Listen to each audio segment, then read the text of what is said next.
बिस्मिल्लाहिर्रहमानिर्रहीम, अस्सलाम वालेकुम। आप यूट्यूब चैनल देख रहे हो, मेरा नाम है अब्दुल रहमान। नाज़रीन, आज 7 मई है और आज हम पाकिस्तान की कुछ लेटेस्ट अपडेट्स, इस्लामाबाद से कुछ खबरें हैं जो कि बड़ी गरम खबरें हैं। और फिर शहबाज शरीफ साहब ने आज शाम में जलसा किया। जलसे की कुछ तफसीलात और फिर शहबाज शरीफ ने वहाँ क्या क्या दावे किए और क्या क्या ऐलानात किए वो भी आपको बताएंगे। और कल मरीम नवाज शरीफ साहब का जो जलसा था, उनकी क्या तफसीलात थी और जलसे की जो कुछ वीडियोज़ आ रही हैं, इन लोगों के जलसे जो हैं क्यों फ्लॉप हो रहे हैं। मरीम नवाज शरीफ साहब का जलसा बुरी तरह फ्लॉप हुआ। फतेह जंग का जो जलसा था, गिनकर उसमें 1000 या 1500 लोग होंगे। वो वीडियोस जो चल रही हैं सोशल मीडिया के ऊपर, इवन के जलसे में लोग खड़े हुए जो हैं वो जलसे में गए ही इसलिए हुए थे लोग, के वहां से वो वीडियोस बना के भेजें और पता चले पूरी दुनिया को और पाकिस्तानियों को कि किस तरह की आवाम, कहाँ कितनी आवाम है इन जलसों में और जिस तरह के दावे किए जाते हैं वो क्या थे। आज इसके बारे में बात करेंगे। दूसरा, आज सुबह से इमरान रियाज खान साहब जो कि पाकिस्तान के बड़े मायनाज एंकर हैं और यूट्यूब पर उनको जितना सुना जाता है और जितना सोशल मीडिया पर उनको लोग सुनते हैं अंदरून मुल्क बैरून मुल्क, और कोई भी पाकिस्तान का सहाफ़ी ऐसा नहीं है जिसकी इतनी फॉलोइंग और जिसको इतना सुना जाता हो। उनका सुबह से एक ऑडियो क्लिप है जो कि अभी तक उनकी कोई इसके ऊपर वजाहत नहीं आई कि ये उन्हीं का क्लिप है या नहीं है, लेकिन ये अगर उनका क्लिप ना होता तो उनकी अभी तक वजाहत आ जानी थी इसके ऊपर। बहरहाल फिर भी हम इसको मुबैना एक ऑडियो क्लिप है जो उनकी आवाज़ है और लग भी रहा है सुनने के बाद, हम आपको उस क्लिप की कुछ चंद अहम बातें जो हैं वो सुनाएंगे। और वो जो ऑडियो क्लिप है, ऑडियो लीक हुई है, ये किसने की है, क्यों की है, और इस टाइम और जिस तरह की बातें इमरान रियाज खान साहब ने उस ऑडियो लीक में की हैं, बड़ी हैरत अंगेज़ और बड़े कुछ दर्दनाक इंकशाफात हैं जो इमरान खान साहब ने किए हैं। और पिछले कई दिनों से जिस तरह का एक बयानिया बन रहा है सोशल मीडिया के ऊपर, और ख़ास तौर से जब से ये वोटेड हुकूमत आई है, तो हमारा जो फ़ौज है और जो हमारे अदारे हैं उनके ऊपर बहुत ज़्यादा उँगलियाँ उठना शुरू हो गई हैं। ख़ास तौर पे फ़ौज और अदलिया के ऊपर तो बहुत ज़्यादा उँगलियाँ उठ रही हैं। अब ये क्या वाक़ई ही सही है और ये किस तरह का प्रोपेगेंडा है और ये फिफ्थ जनरेशन वॉरफेयर जिसका हम अक्सर आप लोगों के सामने ज़िक्र करते हैं कि आपके अदारों को मलाइन किया जाता है और आपके मुल्क में खाना जंगी की एक प्लानिंग है जो इस टाइम चल रही है पाकिस्तान में, और पूरी दुनिया की जितनी दुश्मन अनासिर हैं पाकिस्तान के खिलाफ, ख़ास तौर पे जिसमें अमेरिका, इंडिया, इसराइल, ये वो 2-3 मुल्क हैं जो पाकिस्तान को किसी भी सूरत हाल में स्टेबलाइज़ नहीं देखना चाहते। तो ये उन्हीं सब लोगों का प्रोपेगेंडा है जो इस टाइम पाकिस्तान में नाफ़िज़ है। उसमें जाने-अनजाने में पाकिस्तानी हों या पाकिस्तान के बाहर बैठे हुए लोग हों, जो ख़ास तौर पे सोशल मीडिया पे बैठे हुए हैं, वो इस प्रोपेगेंडे का और इस प्लान का हिस्सा बने हुए हैं। और इसी वजह से ये जो हमारे अदारों के ऊपर इतना मलाइन किया जा रहा है और हमारे अदारों को इतना सामने स्ट्रेट फॉरवर्ड रखकर जो है उनके ऊपर बातें की जा रही हैं, ये क्या हो रहा है और इसके आगे क्या आने वाले दिन में नताइज होंगे। और फिर इमरान खान साहब का जो कल का जलसा था वो एक कामयाब तरीन जलसा था। फिर इमरान खान साहब ने भी शहबाज शरीफ को और ये इन सब का नाम लेते हुए कहा कि तुम्हारे हैंडलर्स को भी जो है वो माफ़ी नहीं दूंगा। तो हैंडलर्स कौन है? तो आज इन सारी टॉपिक्स के ऊपर बात करेंगे। इसके साथ साथ शीरी मज़ारी साहब का एक इंटरव्यू जो है एयरवे न्यूज़ के ऊपर, शीरी मज़ारी साहब का भी एक इंटरव्यू है जो कि तहलका खेज इंटरव्यू है। उसमें उन्होंने रिजीम चेंज के हवाले से जो बातें की हैं, वो भी बड़े हैरत अंगेज़ इंकशाफात हैं जो आज आपके सामने रखेंगे। और आमिर लियाकत साहब जो कि पाकिस्तान की मशहूर एक सियासतदान हस्ती हैं, उनकी जो तीसरी अहलिया हैं उन्होंने भी तलाक ले लिया और उन्होंने किस तरह के इल्ज़ामात आमिर लियाकत साहब के ऊपर लगाएंगे, आज ये सारी खबरें आप लोगों के सामने रखेंगे। इससे पहले अगर आप लोगों ने चैनल को सब्सक्राइब नहीं किया तो रेड बटन को प्रेस कर लें और बेल आइकॉन को प्रेस कर लें ताकि लेटेस्ट अपडेट्स आप लोगों को मिलते रहें और ये जो हमारा ताल्लुक है ऐसे ही जुड़ा रहे। इमरान खान साहब हमारे जो कि साबका प्राइम मिनिस्टर हैं, उन्होंने पॉडकास्ट में भी और कल जो उनका मियाँ वाले का जलसा भी था, खैर उस जलसे में तो उन्होंने बात नहीं की, लेकिन उन्होंने पॉडकास्ट में जो कि उनका एक दिन पहले था पॉडकास्ट, उसमें उन्होंने कहा कि मुझे मेरी आज़ाद जो खारजा पॉलिसी है उसकी सज़ा दी गई है। और ये बात बिल्कुल मनोवन सच्ची है। इमरान खान साहब की जो आज़ाद खारजा पॉलिसी थी, उन्होंने कहा कि हम पूरी दुनिया के साथ अच्छे ताल्लुकात चाहते हैं, पूरी दुनिया के साथ बिज़नेस करना चाहते हैं, लेकिन हम डिक्टेशन नहीं लेंगे। और पाकिस्तान को आज तक डिक्टेशन कौन देता है? अमेरिका, बरतानिया और ये यूरोपीय यूनियन वाले ख़ास तौर पर पाकिस्तान को डिक्टेशन देते हैं और ये किसी भी सूरत हाल में नहीं चाहते कि पाकिस्तान आगे बढ़े, पाकिस्तान एशिया का टाइगर बने, पाकिस्तान चाइना के साथ सीपैक को लेकर आगे बढ़े और पाकिस्तान, चाइना, तुर्की, ये एक जो ट्राइका बनने जा रहा था, ये किसी भी सूरत ना बने। तो ये आज़ाद खारजा पॉलिसी की सज़ा दी गई है इमरान खान को और ये बिल्कुल मनोवन सच्ची बात है, इसमें कोई दो राय नहीं। और ये जो रिजीम चेंज का ऑपरेशन हुआ, ये भी सारा इसी की कड़ियाँ और ये इसी वजह से किया गया और सिर्फ आज़ाद खारजा पॉलिसी की वजह से इमरान खान को ये सज़ा दी गई है।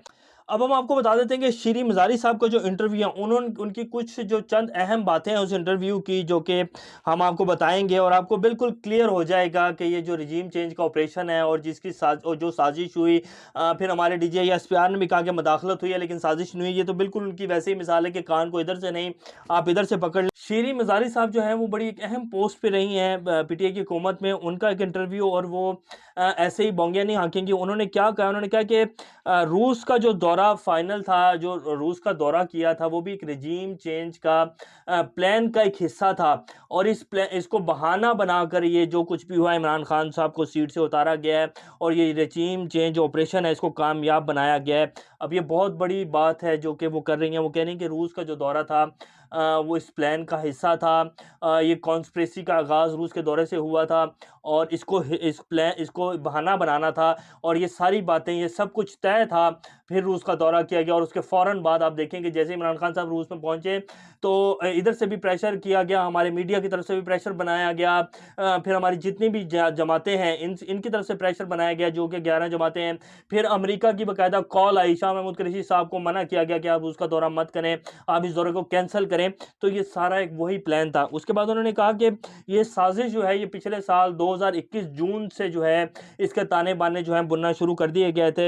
यूएस नेशनल सिक्योरिटी एडवाइज़र जो हैं, उनका बयान है, बाकायदा पड़ा हुआ है, और ये बाकायदा सीएनएन की खबर भी है, जो कल हमने आपके सामने रखी भी थी। कल के ब्लॉग में कासिम सूरी साहब ने भी उसको कोट किया, फिर फवाद चौधरी साहब ने भी कल के ट्वीट में इसको कोट किया। सीएनएन की खबर थी जिसमें उन्होंने कहा था कि US nearing to Pakistan air space, यानी कि यूएस और पाकिस्तान जो है वो बहुत करीब पहुंच चुके हैं और पाकिस्तान उनको अपनी एयर स्पेस और बेसिस देने जा रहे हैं। कॉन्ट्रैक्ट फाइनल हो चुका है। ये सीएनएन की खबर है जो हमने कल आपके साथ कोट भी की थी।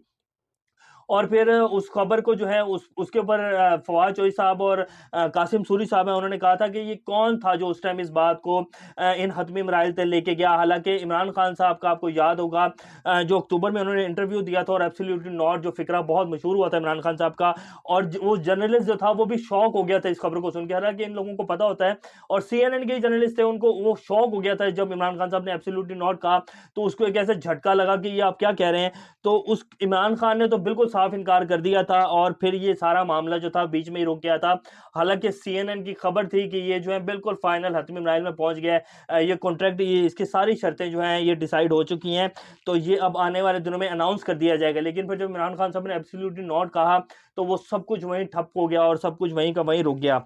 और फिर ये जो है फिर उसके बाद आपने देखा होगा कि उसके फ़ौरन बाद जो है जो चार्लीज़, आप उनका अगर क्लिप भी पड़ा हुआ तो वो भी आपकी स्क्रीन पे चला देते हैं। जो कि अमेरिकन चार्लीज़ हैं, जो इनके स्पोक्समैन हैं, और फिर ख़ारजा ऑफ़िस की जो चार्लीज़ अफ़ेयर्स हैं, जो कि इन सारे अफ़ेयर्स को देखते हैं, वो भागी, और फिर वो मरियम नवाज़ शरीफ साहब से मिली, और फिर उसी दिन शहबाज शरीफ साहब से मिली।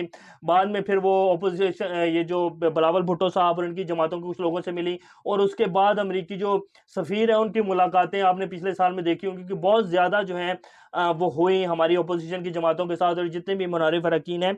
तो ये सब कुछ एक रिजीम चेंज ऑपरेशन, ये सब कुछ पाकिस्तान की ख़ारजा पॉलिसी जो आज़ाद की थी इमरान खान साहब ने। और आप लोगों ने देखा होगा, मेरे ओवरसीज़ पाकिस्तानी जितने भी भाई मुझे सुन रहे हैं, उन सब लोगों ने देखा होगा कि पिछले 3.5 साल में जितनी पाकिस्तानी कौम की और महज़ पाकिस्तानी इज़्ज़त बनी है हमारी इंटरनेशनल एयरपोर्ट्स के ऊपर, वो आज से 20, 25, 30, 40 साल, 70 साल में कभी पाकिस्तानियों की इतनी इज़्ज़त नहीं थी। सिर्फ़ पाकिस्तान के आज़ाद होने के 20-25 साल आप लगा लें तो वो अलग बात है, लेकिन ख़ास तौर पर पिछले 30-40 साल किसी भी पाकिस्तानी की, Pakistan as a third nation Pakistani count होते हैं। अमेरिका में चले जाएँ, आप कहीं भी चले जाएँ, सऊदीया, कहीं भी चले जाएँ, पाकिस्तानियों को ऐसे ज़िल्लत की नज़र से देखा जाता था कि मैं आपको बता नहीं सकता। लेकिन पिछले 3.5 साल में इमरान खान साहब ने जो इज़्ज़त बहाल करवाई पूरी दुनिया में, वो आप सब लोगों के सामने है, और इसी चीज़ का उनको जो है सिला दिया गया। और उसमें जो लोग भी शामिल थे, अंदरूनी ताकतें, बैरूनी ताकतें, ये सब ने मिलकर इस चीज़ों का मरब्बा बनाया और हमारे ऊपर लाकर मसल्लत कर दिया। तो अब जलसे कैसे कामयाब होंगे? मरियम नवाज़ शरीफ साहब का जलसा था, उसमें 1000-1500 से ज़्यादा लोग नहीं थे, और लोग इवन के वहाँ खड़े हुए लड़के जो हैं वीडियोज़ बना रहे थे और बता रहे थे कि मरियम जो है वो ख़िताब कर रही हैं, और 500,000 लोग हैं। इसी तरह आज शाम का जो जलसा था, वज़ीर-ए-आज़म शहबाज शरीफ साहब पहुँचे हुए थे, और इंजीनियर अमीर मकाम जो कि पेशावर के ने बड़े करीब हैं इनके बंदे नून लीग के, और वो जलसे के लिए लोग इकट्ठे कर लेते हैं। कल की निस्बत आज शहबाज शरीफ के जलसे में लोग थे, और ये बात माननी चाहिए थी। लेकिन शहबाज शरीफ साहब ने कोई ख़ास दावे नहीं किए। मैं जी आटा जो है सस्ता होगा, अगर नहीं सस्ता होगा तो मैं अपने कपड़े बेचकर आटा सस्ता कर दूँगा। तो शहबाज शरीफ साहब कपड़े बेचने की क्या बात है, आप अपनी जो लंदन की प्रॉपर्टीज़ हैं उनको बेचें तो पाकिस्तान की अवाम पूरे मुल्क को जो है आटा अब हाफ़ से भी ज़्यादा कम रेट पर मिल जाएगा। अगर आप ये हिम्मत अगर आपने की है तो ये बहुत अच्छी बात है अगर आप ये कर दें, और ये पाकिस्तानी अवाम के बहुत बड़ा एहसान होगा अगर आप लोग अपनी प्रॉपर्टीज़ बेचकर जो है पाकिस्तान की अवाम के लिए और पाकिस्तान की अवाम को सहूलियत देने के लिए पैसा लगाएँ। तो बड़े एक अच्छा जो अहद है आज शहबाज शरीफ साहब ने किया, देखें इसके ऊपर अमल होता है या नहीं होता। ये सिर्फ़ एक सियासी दावा है और सिर्फ़ एक सियासी शो है जो वो कर रहे हैं। अब हम आपको बता देते हैं इमरान रियाज़ खान साहब की जो ऑडियो लीक हुई है उसके कुछ चंद छोटे-छोटे क्लिप्स हैं जो आपको सुना देते हैं, और उसके बाद बात करते हैं कि अब इसके बाद क्या होने जा रहा है और ये किस तरह के संगीन इल्ज़ामात हैं या बातें हैं जो इमरान रियाज़ खान साहब ने की हैं, ये सुन लें आप, इसके बाद इस बात पोस्ट करते हैं। पे भाईजान मैं तो हर वक्त हाजिर हूँ, लेकिन बात ये है कि मुझे मुझे मुझे प्रिएंटिव मेजर के तौर पे जब ये ऑपरेशन करना था ना इन्होंने रजीम चेंज का फौज ने, तो उससे पहले ना प्रिएंटिव मेजर के तौर पे मुझे 4 मरतबा धमकी दी गई है पाक फौज की जानिब से। मैं इसको देखता हूँ, लेकिन अब मुझे ये वाली बात अब नहीं बता रहे। भाईजान मैंने लिखवाई हुई है, ISI को भी लिखवाई हुई है और सेक्टर कमांडर के पास भी है, और इसके अलावा ये इन्फॉर्मेशन DGISPR के पास भी है और DGM के पास भी है, इन सबको दी हुई है। मैं इसको चेक करता हूँ अपने तौर पे, जो कहीं से राब्ता शाब्ता सेटअप होता है देखता हूँ। लेकिन सर हम आपसे डरते नहीं, आपसे प्यार करते हैं, डरते नहीं आपसे। इमरान भाई, मैं आपकी तरह का आदमी हूँ, डरते नहीं आपसे, मैं आपको ये सच बता रहा हूँ। मैं आपकी तरह का आदमी जान से मार दे। देखिए, फर्स्ट ऑफ ऑल एक चीज को मुझे डरते नहीं है सर, डरते नहीं है, तो हमें उसने जी, तो आपने ये सुन लिया, इसमें इमरान रियाज़ खान साहब की आवाज़ है, आप लोगों ने ये क्लिप सुना है, और इस क्लिप को सुनकर ये लगता है, मैं 100% तो श्योर नहीं हूँ, लेकिन 80-90% यही लगता है कि इमरान रियाज़ खान साहब हैं, और दूसरी तरफ जो हैं कोई सोशल मीडिया के इन्फ्लुएंसर हैं जिनके साथ वो बात कर रहे हैं, और वो कह रहे हैं कि प्रीएम्प्टिव मेजर्स लिए गए। पहले प्रीएम्प्टिव मेजर्स का मतलब होता है कि पहले ही जो इकदामात की जाती हैं, ये रजीम चेंज ऑपरेशन को कामयाब बनाने से पहले जो है कुछ इकदामात किए गए, जिनमें मेरे नाम और कुछ ऐसे एंकर जो इमरान खान साहब की बहुत ज़्यादा जो है बयानी को लेकर चलते थे, और उनका बयानिया सच भी है इमरान खान साहब का। उसमें लेके चलने वाली जो दयानतदार इंसान है और जो समझता है कि मेरे जो लफ्ज़ हैं और मैं पाकिस्तानी हूँ और पाकिस्तान का मुझ पर क्या फ़र्ज़ है, वो वही बात करता है जो इमरान खान साहब ने पाकिस्तान के लिए किया है, और जो उन्होंने इक़दामात किए और जिस तरह वो बता रहे हैं कि मुझे किस तरह उतारा गया, तो वो सारे जितने भी सच्चे और दयानतदार सहाफ़ी हैं वो उस बयानी को आगे बढ़ा रहे हैं, उनकी आवाज़ बन रहे हैं। तो उसकी वजह से जो है मेरे ख़िलाफ़ ये सब कुछ किया गया। मुझे बाकायदा यूनिफ़ॉर्म वाले जो फ़ौजी हैं उन्होंने मुझे गालियाँ दी और मुझे धमकियाँ दी, और मुझे कहा गया कि आपको गवादर फेंक देंगे, आपकी जो है कलाबाजियाँ लगवा देंगे। अगर आप ये पूरा क्लिप सुने तो बहुत हर्ट हैं इमरान रियाज़ खान साहब, और वो कह रहे हैं कि बाकायदा वो ये भी कहते हैं कि जी हम डरते नहीं हैं, अगर आप लोग ये समझ रहे हैं कि मैं डर रहा हूँ तो मैं डरता नहीं हूँ। अब ये बात वो इस बंदे को करें जो कि सोशल मीडिया इन्फ्लुएंसर है, इसका मतलब मुझे तो ये लगता है कि ये बंदा वाक़ई कोई एस्टेब्लिशमेंट का बंदा है जिससे इमरान रियाज़ खान साहब बात कर रहे हैं, और वो कह रहे हैं कि मैं डरता नहीं हूँ। ऐसे बंदा को जिसका कोई ताल्लुक ही ना हो फ़ौज के साथ या एस्टेब्लिशमेंट के साथ, उसको आप क्यों कहेंगे कि मैं डरता नहीं हूँ, और मैं बिल्कुल नहीं डरूँगा, और ये बिल्कुल गलत है। मुझे यूनिफ़ॉर्म वाले बंदों ने गालियाँ दी हैं, और फिर साथ में एंड में वो इस क्लिप में ये भी कहते हैं कि जो रियासत है वही जो है पाकिस्तानियों को और हम जैसे लोगों को जो है एंटी स्टेट बनाते हैं, उनको दीवार के साथ लगाया जाता है, उनको धमकियाँ दी जाती हैं। कोई भी माँ के पेट से एंटी स्टेट पैदा नहीं होता है। तो ये वो इल्ज़ामात हैं जो इल्ज़ामात ही कहेंगे। फिर वो ये भी कहते हैं कि मैंने ISI को भी ये बताया जो मुझे धमकियाँ दी जा रही थी। DG मिलिट्री ऑपरेशंस जो है DGM, उनके पास भी मैं ये लेके गया, और उन्होंने बताया कि मुझे ऐसे-ऐसे धमकियाँ दी जा रही हैं। DGISPR को मैंने ये बात कन्वे की कि जी मुझे इस तरह की धमकियाँ दे रही हैं। तो बड़ी हैरत अंगेज़ ये कुछ वो बयान है जो आए हैं इमरान रियाज़ खान साहब के, और इमरान रियाज़ खान जैसा बंदा जो कि एक बड़ा मायनाज़ एंकर है, उन्होंने उस्मान बुज़दार साहब के ऊपर कितनी हार्ड किस्म की तनकीद की। उन्होंने जितना उन्होंने सियासी लोगों के ख़िलाफ़ जो स्कैंडल्स लेके आए हैं, कभी उन्होंने खुद कहा इस क्लिप में कि जी मुझ पर किसी भी सियासी बंदे ने, आज तक पुलिस ने मुझे इतना कभी प्रेशराइज़ नहीं किया, और ना ही मेरे साथ कभी ऐसे बात की है जिस तरह के फ़ौज की तरफ से मेरे साथ ऐसा किया गया है। तो ये बड़े संगीन इल्ज़ामात हैं जो कि वो कह रहे हैं, लगा रहे हैं बाकायदा। वो कह रहे हैं कि मेरे साथ इस तरह किया गया है। तो इन बातों की तरदीद होनी चाहिए। अगर तो ये गलत हैं तो इमरान रियाज़ खान साहब को भी अगर बात करनी चाहिए कि जी ये फेक ऑडियो क्लिप है और ये बनाया गया है।